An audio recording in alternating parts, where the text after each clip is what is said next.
We're always looking for relative value and opportunities in the marketplace, and it's all based on bottom-up security selection.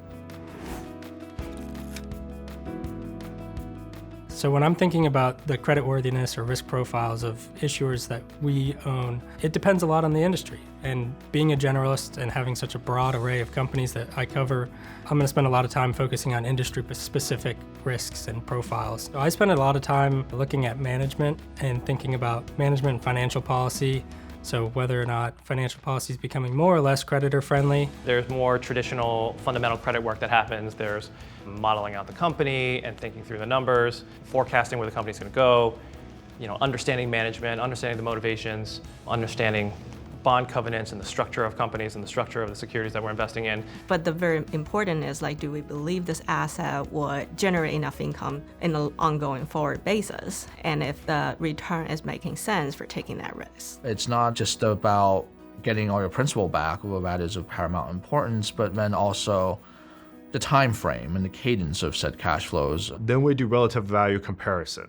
What are the bonds that fits this criteria? And then we overlay what I would call is our internal risk management. When I think about risk management in the bond world, I think about it from the perspective that every single bond has a finite upside.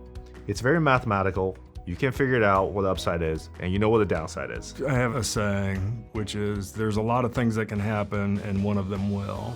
It's really just sort of a silly way of saying expect to be surprised. The things that keep people up at night are rarely the things that end up moving markets in a material way. Every single time I buy a bond, someone's selling it to me.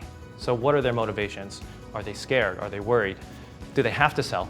Or is it the other way around, right? It's hard to get him to sell, so I'm the party that's more motivated, and thus I'm less likely to get a bond that's underpriced. We truly believe in bottom-up security selection. We always say there are no bad bonds, there are only bad prices. And we really mean that.